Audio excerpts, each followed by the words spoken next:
নমস্কার প্রিয় বন্ধু, জীবনবাণীর আরও একটি নতুন পর্বে আপনাকে স্বাগত জানাই। আশা করি আপনি ঈশ্বরের অনুগ্রহে ভালো আছেন।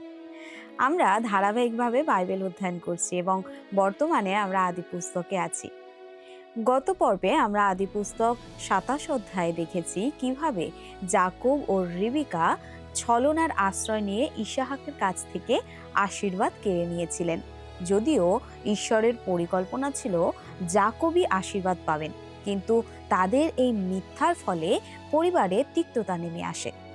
প্রাণ ভয়ে যাকবকে হারনে পালিয়ে যেতে হয় এবং রেবিকার সাথে তার আর কোনোদিন দেখা হয়নি। এই ঘটনা আমাদের শেখায় যে মানুষের পাপ ও প্রতারণা সবসময়ই বেদনাদায়ক পরিণতি নিয়ে আসে। আজকের পর্বে আমরা আদি পুস্তক ২৮ অধ্যায় নিয়ে আলোচনা করব, যেখানে বৈথেলে ঈশ্বর যাকবকে দর্শন দেবেন।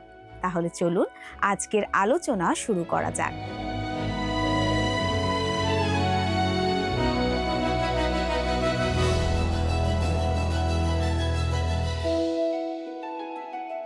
আমাদের আজকের অধ্যয়নে আমাদের বিশেষ আলোচ্য বিষয় হলো বৈথেলে যাকব ঈশ্বরের দর্শন পান ও যাকবের শপথ। গত অধ্যায়ে আমরা দেখেছি যাকব এমন এক নীচ কাজ করেছিলেন যা কোনো মানুষের পক্ষে করা অত্যন্ত ঘৃণ্য, তবে তিনি এটি করেছিলেন তার মায়ের প্ররোচনায়। জানেন, অনেকে মাঝে মধ্যে নিজেদের নিষ্ঠুর আচরণের অজুহাত হিসেবে বলেন যে ছোটবেলায় মা তাদেরকে ভালোবাসেননি। বিশ্বাস করুন, যাকবের ক্ষেত্রে এই অজুহাত কিন্তু খাটে না। তিনি ছিলেন মায়ের অত্যন্ত আদরের এবং প্রশ্রয় পাওয়া সন্তান। যখন তাকে এমন কিছু করতে বলা হলো যা সম্মানজনক নয়, তিনি দ্বিধাহীনভাবে সেটাই করলেন। তিনি তার ভাইয়ের জ্যেষ্ঠাধিকার চুরি করেছিলেন। প্রকৃতপক্ষে জ্যেষ্ঠাধিকার তো আগে থেকেই তারই ছিল। পিতার আশীর্বাদ প্রদানের এই আনুষ্ঠানিকতা তখন মোটেও প্রয়োজন ছিল না। আব্রাহাম কিন্তু ইসাহাককে এই আশীর্বাদ দেননি, দিয়েছিলেন স্বয়ং ঈশ্বর, আর ঈশ্বরই এটি যাকবকে দিয়েছিলেন। তার এই ধূর্ততা বা চাতুরীর কোনো প্রয়োজনই ছিল না। উল্টো এর জন্য ঈশ্বর তার বিচার করবেন, সেই বিষয়ে আপনি নিশ্চিত থাকতে পারেন। রিবিকা এখন যে পরিকল্পনাটি ভেবেছেন তা বাহ্যিকভাবে যুক্তিযুক্ত ও গ্রহণযোগ্য মনে হয়। এই পরিস্থিতিতে সম্ভবত এটাই ছিল সঠিক সিদ্ধান্ত। তিনি ইসাহাকের কাছে এই কথাটি উল্লেখ করেননি যে যাকবকে তার ভাই এসুর ক্রোধ থেকে বাঁচাতে তিনি সেই ভাইয়ের কাছে পাঠিয়ে দিচ্ছেন। বরং তিনি যুক্তি দেখালেন যে যাকব যেন তাদের বংশের মধ্যে থেকেই নিজের স্ত্রী বেছে নিতে পারেন। এই অধ্যায়ে আমরা দেখব যাকব গৃহত্যাগ করছেন। তিনি বৈথেলে এসে পৌঁছাবেন, যেখানে ঈশ্বর তার সামনে আবির্ভূত হবেন এবং আব্রাহামের সঙ্গে করা সেই চুক্তিটি যাকবের কাছে পুনরায় নিশ্চিত করবেন। এখন আমরা আদি পুস্তক ২৮ অধ্যায়ের প্রথম পদ থেকে পাঠ করব। আসুন পড়ি আদি পুস্তক ২৮ অধ্যায় প্রথম পদ। আর আমার অনুরোধ, আপনি আপনার নিজের বাইবেল থেকে আমার সঙ্গে দেখুন। তখন ইসাহাক যাকবকে ডাকিয়া আশীর্বাদ করিলেন এবং এই আজ্ঞা দিয়া তাহাকে কহিলেন, তুমি কনান দেশীয় কোনো কন্যাকে বিবাহ করিও না। পুরাতন নিয়ম জুড়ে আমরা দেখতে পাই যে ঈশ্বর চান না কোনো ধার্মিক ব্যক্তি কোনো অধার্মিক ব্যক্তিকে বিবাহ করুক। আদি পুস্তক ৬ষ্ঠ অধ্যায়ে যখন বলা হয় ঈশ্বরের পুত্রেরা মানুষের কন্যাদের প্রতি দৃষ্টিপাত করল, তখন আমার এটাই মনে হয় যে ঈশ্বরে বিশ্বাসী বংশের লোকেরা কইনের নাস্তিক বংশের সাথে বৈবাহিক বন্ধনে আবদ্ধ হয়েছিল। এর চূড়ান্ত পরিণতি হয়েছিল প্রলয়ঙ্করী মহাপ্লাবন, যার শেষে কেবল একজন ঈশ্বর বিশ্বাসী মানুষই অবশিষ্ট ছিলেন। বিজাতীয় বা ভিন্ন মতাবলম্বীদের মধ্যে এই বিবাহ সবসময়ই ঈশ্বরহীনতার দিকে নিয়ে যায়। আমি এটি একটি সতর্ক বার্তা হিসেবে বলছি। আমি জানি আজকের যুগে তরুণ তরুণীরা আমার মতো একজন প্রচারকের উপদেশ খুব একটা কানে তুলবেন না। তারা চিন্তা করে। তিনি এই বিষয়ে আর কী বা জানেন? প্রভুর এক দাস দীর্ঘ বছর ধরে কাউন্সেলিং করেছেন এবং অসংখ্য দম্পতিকে খুব কাছ থেকে তাদের জীবন পর্যবেক্ষণ করেছেন। আর তিনি দেখেছেন যে তাদের সবার গল্পই মোটামুটি একই রকম। কোনো এক তরুণী বা যুবক এসে হয়তো বলে যে সে তার মনের মতো জীবনসঙ্গী খুঁজে পেয়েছে, কিন্তু সেই ব্যক্তি খ্রিস্ট বিশ্বাসী নয়। তবুও তারা তাকে বিয়ে করতে চায় এই আশায় যে বিয়ের পর তাকে প্রভুর পথে নিয়ে আসবে। এখানে আমি একটা কথা বলতে চাই, বিয়ের আগে যদি তুমি তাকে প্রভুর পথে আনতে না পারো, তবে বিয়ের পর কোনোভাবেই পারবে না। হে যুবক, তোমাকেও বলছি, বিয়ের আগে যদি তাকে জয় করতে না পারো, তবে বিয়ের পর কখনোই পারবে না। ঈশ্বর ধার্মিকদের সাথে অধার্মিকদের বিবাহ নিষিদ্ধ করেছেন। এটি সবসময় দুঃখ কষ্ট বয়ে আনে। আজ পর্যন্ত এই ধরনের সিদ্ধান্ত খুব একটা সফল হতে আমরা দেখি না। আপনি ঈশ্বরের বিধানকে ফাঁকি দিতে পারবেন না। ঈশ্বরের বাক্যের পাতায় পাতায় তিনি স্পষ্টভাবে লিখে দিয়েছেন যে ধার্মিকেরা যেন অধার্মিকদের বিবাহ না করে। 2 করিন্থীয় 6:14। তোমরা অবিশ্বাসীদের সহিত অসমভাবে জোয়ালিতে বদ্ধ হইও না, কেননা ধর্মে ও অধর্মে পরস্পর কি সহযোগিতা? অন্ধকারের সহিত দীপ্তিরই বা কি সহযোগিতা? নতুন নিয়ম খ্রিস্ট বিশ্বাসীদের কঠোরভাবে নির্দেশ দেয় যেন তারা অসম জোয়ালিতে আবদ্ধ না হয়। কোনো অবিশ্বাসী ব্যক্তির সাথে একই মঞ্চে বসলেই কেউ অসম জোয়ালি হয়ে যায় না, বরং বিবাহের মাধ্যমে তাদের সাথে একাত্ম হওয়াকেই এখানে বোঝানো হয়েছে। আর ঈশ্বর এটি কঠোরভাবে নিষেধ করেছেন। আসুন এরপর আমরা আদিপুস্তক 28 অধ্যায়ের 2 পদ থেকে পাঠ করি। উঠো, পদনারামে আপন মাতামহ বথুয়েলের বাটিতে গিয়া সে স্থানে আপন মাতুল লাবণের কোনো কন্যাকে বিবাহ করো। তারপর 3 পদ, আর সর্বশক্তিমান ঈশ্বর তোমাকে আশীর্বাদ করিয়া ফলবান ও বহুপ্রজ করুন, যেন তুমি জাতি সমাজ হইয়া ওঠো। 4 পদ, তিনি অব্রাহামের আশীর্বাদ তোমাকে ও তোমার সহিত তোমার বংশকে দিউন, যেন তোমার প্রভাস্থান এই যে দেশ ঈশ্বর অব্রাহামকে দিয়েছেন, ইহাতে তোমার অধিকার হয়। এখানে এটি দিবালোকের মতো স্পষ্ট যে ইসাক বুঝতেই পেরেছেন যে ঈশ্বরই অব্রাহামকে সেই আশীর্বাদ দিয়েছিলেন। ঈশ্বরই সেটি তার কাছে হস্তান্তরিত করেছিলেন এবং সেই একই আশীর্বাদ এখন তার পুত্র জাকবের উপর অর্পিত হতে যাচ্ছে। এরপরে 28 অধ্যায়ের 5 পদ থেকে আমরা দেখি, পরে ইসাহাক জাকবকে বিদায় করিলে তিনি পদ্দনারামে অরামীয় বথুয়েলের পুত্র লাবণের নিকট যাত্রা করিলেন। সেই ব্যক্তি জাকবের ও এশোর মাতা রিবিকার ভ্রাতা। আপনি যদি এই পরিবার কোন জাতির তা নির্ধারণ করতে চান, তবে আপনাকে বলতে হবে তারা ছিল সিরীয়, কারণ পবিত্র শাস্ত্রে তাদের এই নামেই অভিহিত করা হয়েছে। মাঝে মাঝে প্রশ্ন ওঠে, অব্রাহাম কি ইহুদি ছিলেন? তিনি কি ইসরায়েলীয় ছিলেন? না, প্রকৃতপক্ষে তিনি তা ছিলেন না। জাকবের সময়ের আগে কোনো ইসরায়েলীয় ছিল না, কারণ জাকবের নাম পরিবর্তনের পরই তা ইসরায়েল হয়। তার 12 জন পুত্রই ছিলেন প্রকৃত ইসরায়েলীয়। যদিও এই বংশধারা অব্রাহাম থেকেই এসেছে এবং তিনিই এই জাতির পিতা, তবুও আপনি নিশ্চয়ই অব্রাহামকে মাদীয় বলবেন না, অথচ তিনি কিন্তু মাদীয়দেরও আদি পিতা ছিলেন। এরপর আমরা আদিপুস্তক 28 অধ্যায়ের আসুন 6 থেকে 9 পদ পর্যন্ত পড়ি। 6 থেকে 9 পদ। এসেও যখন দেখিলেন ইসাহাক জাকবকে আশীর্বাদ করিয়া বিবাহার্থ কন্যা গ্রহণ জন্য পদ্দনরামে বিদায় করিয়াছেন এবং আশীর্বাদের সময় কনানীয় কোনো কন্যাকে বিবাহ করিতে নিষেধ করিয়াছেন, এবং জাকব মাতা পিতার আজ্ঞা মানিয়া পদ্দনরামে যাত্রা করিয়াছেন, তখন এসেও দেখিলেন যে কনানীয় কন্যারা তাহার পিতা ইসাহাকের অসন্তোষ পাত্রী। অতএব 2 স্ত্রী থাকিলেও এসেও ইসমাইলের নিকটে গিয়া অব্রাহামের পুত্র ইসমাইলের কন্যা নবায়তের ভগিনী মহলতকে বিবাহ করিলেন। আমি যখন বলছিলাম যে আমরা ইসমাইলের বংশধারা সম্পর্কিত আলোচনা শেষ করেছি, তাহলে কেউ যেন ভুল না বোঝেন। আসল কথা হলো, বাইবেল সরাসরি তার বংশ তালিকা অনুসরণ করবে না, তবে ত্রাণকর্তা খ্রিস্টের দিকে এগিয়ে যাওয়া মূল বংশধারার সঙ্গে যখনই ইসমাইলের উত্তরসূরিদের সংযোগ ঘটবে, তখনই প্রাসঙ্গিকভাবে তাদের কথা উল্লেখ করা হবে। যেমন এখানে আমরা দেখতে পাই, এসও গিয়ে ইসমাইলের কন্যাকে বিয়ে করলেন। তিনি ভেবেছিলেন এতে হয়তো তার পিতা খুশি হবেন। এ থেকেই বোঝা যায় যে এসোর আত্মিক বোধশক্তি বা দূরদৃষ্টির কতটা অভাব ছিল।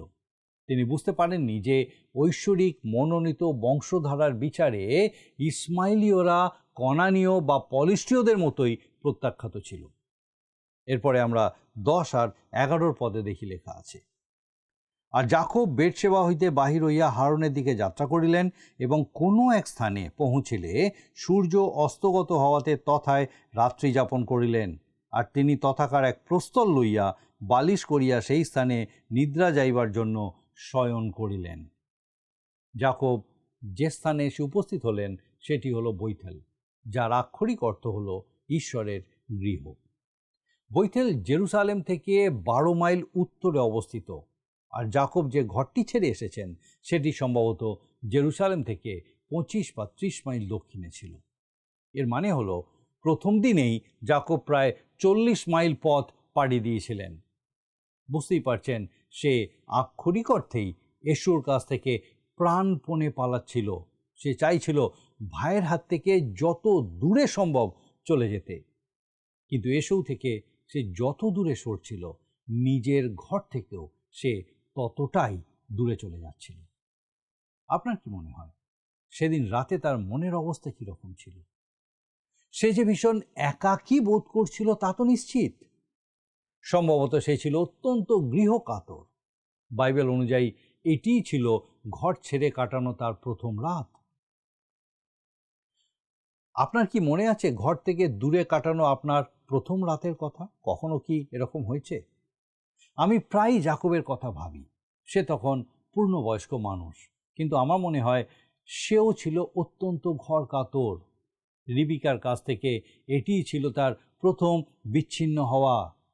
সারা জীবন সে তার মায়ের আঁচল ধরেছিল, আর আজ সেই বাঁধন আলগা হয়ে গেছে। সে এখন সম্পূর্ণ একা, আর এটি তার ঘর ছাড়া প্রথম রাত। লক্ষ্য করুন কি ঘটনা ঘটছে। সে শুয়ে পড়ল এবং পাথরকে বালিশ হিসেবে ব্যবহার করল। বৈথেল জায়গাটি ছিল খুবই নিরানন্দ রুক্ষ। একে বর্ণনা করা হয়েছে একটা ধূসর প্রান্তর হিসাবে, যেখানে কেবল বড় বড় পাথর পড়ে আছে। এটি পাহাড়ি এলাকায় সমুদ্রপৃষ্ঠ থেকে প্রায় 1200 ফুট উঁচুতে অবস্থিত। আমাদের দেশে রাজস্থানের মরুভূমির অনেক রুক্ষ জায়গার সাথেই এর মিল পাওয়া যায়। এর ভৌগোলিক গঠন ছিল অত্যন্ত ধূসর ও দুর্গম, অথচ এটাই ছিল যাকবের আত্মিক জীবনের মোড় ঘোরানোর মুহূর্ত। কেবল সেই সময়ের জন্যই নয়, বরং তার সারা জীবনের জন্য।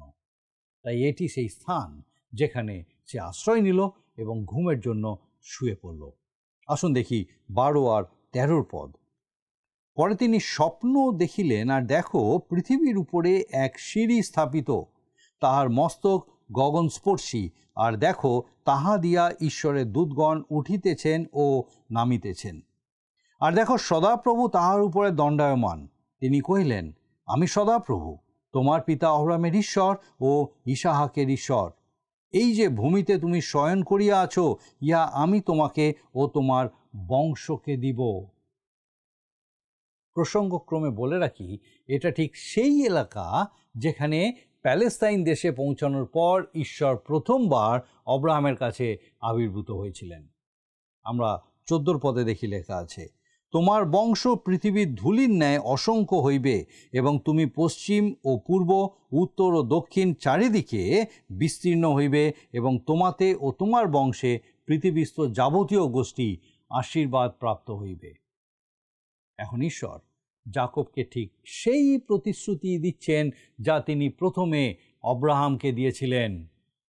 পরে তিনি ইসাহাকের কাছেও এর পুনরাবৃত্তি করেছিলেন। এখন তিনি সেই একই প্রতিশ্রুতির সত্যতা নিশ্চিত করছেন এবং যাকবের কাছে পুনরায় অঙ্গীকার করছেন যে তিনি অবশ্যই এটি পূর্ণ করবেন। আসুন এরপর 28 অধ্যায় 15 পদে দেখি লেখা আছে, আর দেখো, আমি তোমার সহবর্তী, যে যে স্থানে তুমি যাইবে সেই সেই স্থানে তোমাকে রক্ষা করিব ও পুনর্বার এই দেশে আনিব, কেননা আমি তোমাকে যাহা যাহা বলিলাম তাহা যাবৎ সফল না করি তাবৎ তোমাকে ত্যাগ করিব না। কল্পনা করুন, ঘর থেকে তাড়াহুড়ো করে পালিয়ে আসা এক একাকী ও ঘরকাতর যুবকের জন্য এই মুহূর্তটি কতটা আশাব্যঞ্জক ছিল। যাকব এক অজানা গন্তব্যের দিকে যাচ্ছিলেন, আর ঠিক সেই প্রথম রাতেই ঈশ্বর তাকে অভয় দিয়ে বললেন, যাকব, আমি তোমার সাথে থাকব এবং তোমাকে আবার এই আপন ভূমিতে আমি ফিরিয়ে আনব। স্বপ্নে যাকব যে সিঁড়িটি দেখেছিলেন তা আসলে কিসের প্রতীক ছিল? প্রভু যীশু নিজেই এর ব্যাখ্যা দিয়েছেন যখন তিনি নথনেলকে আহ্বান করেছিলেন। যোহন লিখিত সুসমাচার 1 অধ্যায় 45 থেকে 51 পদে আপনি দেখবেন, নথনেল ছিলেন একটু চটপটে ও রসিক স্বভাবের। প্রভু যীশুর কথা শুনে তিনি তাচ্ছিল্য করে বলেছিলেন, নাসরত থেকে আবার ভালো কিছু আসা সম্ভব নাকি? কিন্তু প্রভু যীশু যখন তাকে বললেন যে তিনি তাকে ডুমুর গাছের নিচেই দেখেছিলেন, তখন নথনেল অভিভূত হয়ে বলে উঠলেন, আপনি ঈশ্বরের পুত্র। প্রভু যীশু তখন তাকে এক গভীর সত্য জানালেন, সত্য সত্য আমি তোমাদিওকে বলিতেছি, তোমরা দেখিবে স্বর্গ খুলিয়া গিয়াছে এবং ঈশ্বরের দূতগণ মনুষ্যপুত্রের উপর দিয়া উঠিতেছেন ও নামিতেছেন। যোহন লিখিত সুসমাচার 1 অধ্যায় 51 পদ। আসলে সেই সিঁড়িটি খ্রিস্ট নিজে। স্বর্গদূতরা তার আজ্ঞা পালন করেন এবং তার মাধ্যমেই স্বর্গের সাথে মর্তের যোগাযোগ স্থাপিত হয়। সেই সিঁড়ির উপর থেকে ঈশ্বর যে বানিয়ে দিয়েছিলেন তা আজও আমাদের জন্য সত্য। আমরা সরাসরি ঈশ্বরের কাছে পৌঁছতে পারি না, খ্রিস্টই আমাদের একমাত্র যোগসূত্র। অনেকে বলেন, আমি সরাসরি ঈশ্বরের সাথে কথা বলি, কিন্তু পবিত্র শাস্ত্র বলে পিতার কাছে যাওয়ার একমাত্র পথ হলেন প্রভু যীশু খ্রিস্ট। যোহন তার 14 অধ্যায় 6 পদ। এই সিঁড়িটি এমন নয় যে আমাদের নিজ শক্তিতে বেয়ে উঠতে হবে, বরং এটি এমন এক আশ্রয় যার উপর আমরা সম্পূর্ণ আস্থা রাখতে পারি। মজার বিষয়টা কি জানেন? এই মহান সত্যটি প্রথম প্রকাশিত হয়েছিল যাকবের কাছে, যিনি ছিলেন একজন প্রতারক বা অধিকার হরণকারী। অন্যদিকে নথনেল ছিলেন স্পষ্টভাষী ও অকপট। ঈশ্বর যাকবকে এই অপূর্ব প্রতিশ্রুতি দিলেও তাকে এখনো অনেক কঠিন পাঠ শিখতে হবে। আমাদের জীবনেও কি এই রকম ঘটে না? ঈশ্বর আমাদের গড়ে তোলার জন্য শাসন করেন। আব্রাহাম, ইসাহাক বা যাকব কেউই এই শৃঙ্খলার বাইরে ছিলেন না। আমি এমন অনেক দম্পতিকে চিনি যারা বড় কোনো বিপদে না পড়া পর্যন্ত প্রভুর গুরুত্ব বুঝতে পারেননি। অনেক সময় মণ্ডলীর সদস্য হওয়াটাই যথেষ্ট নয়, প্রভুর সাথে ব্যক্তিগত সম্পর্ক থাকা বিশেষ জরুরি। ঈশ্বর আমাদের জীবনে পরীক্ষা আসতে দেন যেন আমাদের মেরুদণ্ড শক্ত হয় এবং আমরা বিশ্বাসের পথে অটল থাকতে পারি। যাকবের সামনে এখনো দীর্ঘ লড়াই বাকি। লক্ষ্য করুন এরপর সে কি পদক্ষেপ নিচ্ছে। আসুন আমরা 16 আর 17 পদ পাঠ করি। পরে নিদ্রাভঙ্গ হইলে যাকব কহিলেন, অবশ্য এই স্থানে সদাপ্রভু আছেন, আর আমি তাহা জ্ঞাত ছিলাম না। আর তিনি ভীত হইয়া কহিলেন, এ কেমন ভয়াবহ স্থান! এ নিতান্তই ঈশ্বরের গৃহ, এ স্বর্গের দ্বার। পবিত্র অংশের এই অংশটি আমি প্রায়ই নতুন কোনো গির্জা বা উপাসনালয় উৎসর্গের সময় ব্যবহার করি। আমি যখন বলি এই স্থানটি কি ভয়ঙ্কর, তখন উপস্থিত জনতা বেশ চমকে যান, বিশেষ করে যখন সবাই একটা সুন্দর নতুন ভবন উদ্বোধন করার আনন্দ উৎসবে মেতে থাকেন। তখন আমার এই কথা শুনে তারা কিছুটা বিব্রত বোধ করেন। তবে কিছুক্ষণ পর আমি তাদের বুঝিয়ে বলি যে এই স্থানটি কেবল যাকবের মতো একজন পাপীর কাছেই ভয়ঙ্কর হওয়া উচিত, যে ঈশ্বরকে ফাঁকি দিয়ে পালিয়ে বেড়াচ্ছে। প্রকৃতপক্ষে ঈশ্বরের প্রতিটি গৃহ বা প্রতিটি গির্জা এমন একজন মানুষের জন্য ভীতিজনক হওয়া উচিত যে ঈশ্বরকে এড়িয়ে চলতে চাইছে, কারণ এটাই সেই পবিত্র স্থান যেখানে একজন পাপী সেই স্বর্গীয় সিঁড়ি অর্থাৎ যীশু খ্রিস্টের মাধ্যমে স্বয়ং ঈশ্বরের মুখোমুখি হওয়ার সুযোগ পায়। যাকব যখন ঘর থেকে পালিয়েছিলেন তখন ঈশ্বর সম্পর্কে তার জ্ঞান ছিল খুব সামান্য। তিনি ভেবেছিলেন ঘর ছাড়ার সাথে সাথে তিনি বুঝি ঈশ্বরকেও পিছনে ফেলে এসেছেন। কিন্তু সেই নির্জন প্রান্তরে তিনি আবিষ্কার করলেন যে ঈশ্বর কেবল তার পৈতৃক ভিটেতেই সীমাবদ্ধ নন। তিনি বিস্ময়ে অভিভূত হয়ে বলে উঠলেন, অবশ্যই সদাপ্রভু এই স্থানে আছেন, আর আমি তা জানতাম না। এরপরে 18 আর 19 পদে আমরা দেখি লেখা আছে, পরে যাকব প্রত্যুষে উঠিয়া বালিশের নিমিত্ত যে প্রস্তর রাখিয়াছিলেন তাহা লইয়া স্তম্ভরূপে স্থাপন করিয়া তাহার উপর তৈল ঢালিয়া দিলেন, আর সেই স্থানের নাম বৈথেল ঈশ্বরের গৃহ রাখিলেন। কিন্তু পূর্বে ওই নগরের নাম লুজ ছিল। এখন যাকবের কথা শুনুন। তার এখনও অনেক কিছু শেখার বাকি আছে, আর পরবর্তী ঘটনাই তার বড় প্রমাণ। আসুন আমরা 20 আর 21 পদ পাঠ করি। আমরা দেখি লেখা আছে, আর যাকব মানত করিয়া এই প্রতিজ্ঞা করিলেন, যদি ঈশ্বর আমার সহবর্তী হন, আমার এই গন্তব্য পথে আমাকে রক্ষা করেন এবং আহারার্থ খাদ্য ও পরিধানার্থ বস্ত্র দেন, আর আমি যদি কুশলে পিত্রালয়ে ফিরিয়া আসিতে পাই, তবে সদাপ্রভু আমার ঈশ্বর হইবেন। যাকব আসলে ঠিক কি করছেন? তিনি ঈশ্বরের সাথে রীতিমতো ব্যবসায়িক লেনদেন করতে চাইছেন। তিনি বলছেন, ঈশ্বর, আপনি যদি আমার জন্য এই কাজগুলো করেন তবেই আমি। অথচ ঈশ্বর কিন্তু তার আগেই তাকে কথা দিয়েছেন যে তিনি তার জন্য এর প্রতিটি কাজই করবেন।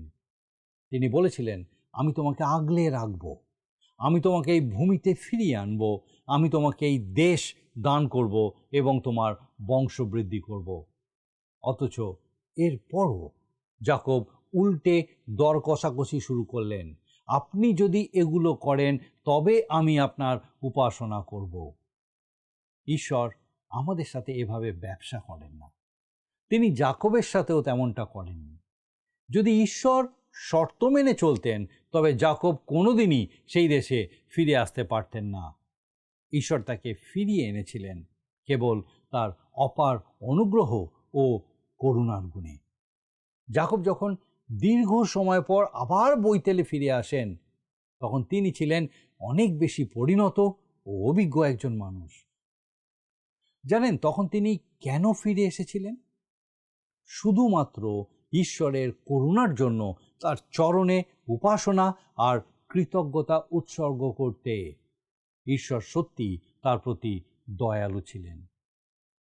আজও আমাদের মাঝে এমন অনেকে আছেন যারা বলেন, প্রভু যদি আমার এই কাজটা করে দেন তবেই আমি তার সেবা করব। আমার মনে হয় না যদি এই রকম ঘটনা আপনার সঙ্গে ঘটে বা আমার সঙ্গে ঘটে আমরা সেরকম কিছু করব। ঈশ্বর এইভাবে লেনদেন করেন না। তিনি বিনিময়ে কিছু না চেয়েই আপনার উপর অনুগ্রহ বর্ষণ করেন। তবে তিনি এইটুকু বলেন যে আপনি যদি তাকে সত্যিই ভালোবাসেন তবে আপনি মন থেকেই তার সেবা করতে চাইবেন। সেটা কোনো চুক্তি নয়, বরং হবে ভালোবাসার এক মধুর বন্ধন। এটা অনেকটা সন্তানের প্রতি মায়ের মমতার মতো। মা যেন ভালোবেসে সন্তানের সেবায় নিজেকে সঁপে দেন। ঈশ্বর আপনার এবং আমার কাছ থেকে ঠিক এই রকম হৃদয়ের টানি প্রত্যাশা করেন। এরপর আমরা দেখি 22 পদে লেখা আছে, এবং এই যে প্রস্তর আমি স্তম্ভরূপে স্থাপন করিয়াছি, ইহা ঈশ্বরের গৃহ হইবে, আর তুমি আমাকে যে কিছু দিবে তাহার দশমাংশ আমি তোমাকে অবশ্যই দেব। সুতরাং যাকব সেই পাথরটি স্তম্ভরূপে স্থাপন করলেন। তিনি আসলে ঈশ্বরের সাথে একটি চুক্তি করার চেষ্টা করছেন। আমাদের মধ্যে অনেকেই ঠিক এমনটাই আমরা করে থাকি। আমরা ঈশ্বরের সাথে দর কষাকষি করতে চাই। তিনি কিন্তু কোনো চুক্তির মাধ্যমে নয়, বরং খ্রিস্টের উপর বিশ্বাসের মধ্য দিয়েই আপনার স্বর্গীয় পিতা হতে চান। আমাদের আজকের এই আলোচনায় কিছু গভীর সত্য আমাদের জীবনের জন্য আমরা শিখলাম।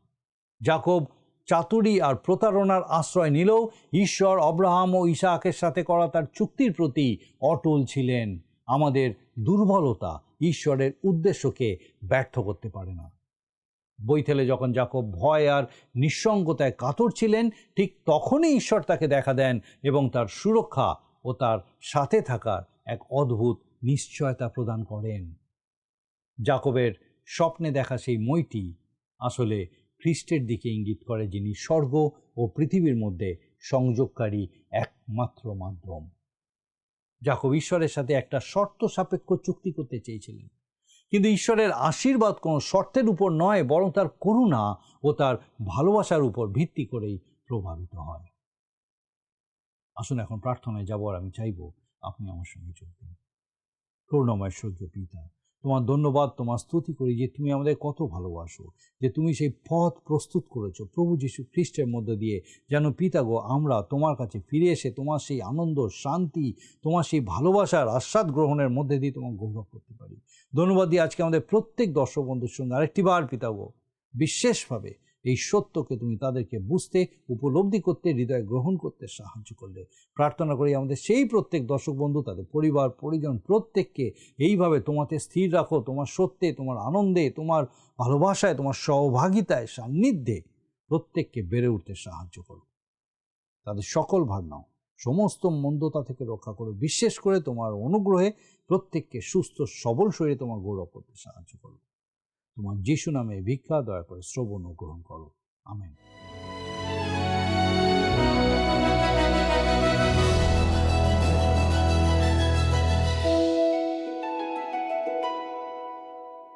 প্রিয় বন্ধু, আশা করি আজকের পর্বটি আপনার ভালো লেগেছে। আজ আমরা 28 অধ্যায় থেকে শিখলাম যে নিজের ভুল থাকা সত্ত্বেও যাকব ঈশ্বরের আশীর্বাদ ও প্রতিজ্ঞা লাভ করেন। বৈথেলে যাকব এক অলৌকিক স্বপ্ন দেখেন, যেখানে স্বর্গ ও মর্তের মাঝে একটি মই বা সিঁড়ি ছিল। ঈশ্বর যাকবকে সুরক্ষা ও পুনরায় ফিরিয়ে আনার আশ্বাস দেন, যদিও যাকব তখনও ঈশ্বরের সাথে দর কষাকষি করছিলেন, যা দেখায় যে তার বিশ্বাসে আরো পরিণত হওয়া প্রয়োজন ছিল।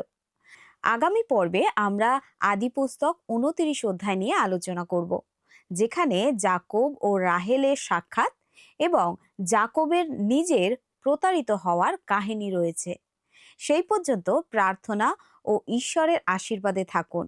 ভালো থাকবেন। নমস্কার। প্রিয় বন্ধু, আসুন আমরা আজকের প্রশ্ন উত্তরে আসি। গতকালের প্রশ্নের উত্তর অপশন এ, যাকব। আজকের প্রশ্ন, কে স্বপ্নে দেখেছিলেন যে পৃথিবীর উপর একটি সিঁড়ি স্থাপিত আছে, যার মাথা আকাশ পৌঁছেছে এবং সেই সিঁড়ি দিয়ে ঈশ্বরের দূতেরা ওঠানামা করছেন? Option A Abraham, option B Judah, C Jacob, D Esau. বন্ধু, এই প্রশ্নের উত্তর আগামীকাল সন্ধ্যে 6টার মধ্যে option A, B, C, D সহকারে আপনার নাম ও সম্পূর্ণ ঠিকানা সহ 9433497235 এই নম্বরে হোয়াটসঅ্যাপে বা SMS এ পাঠাবেন। যদি আপনার এই অনুষ্ঠান ভালো লেগে থাকে, তাহলে এই নম্বরে একটি মিসড কল করুন। তাহলে আপনি পরের বারের বিজয়ী হতে পারেন।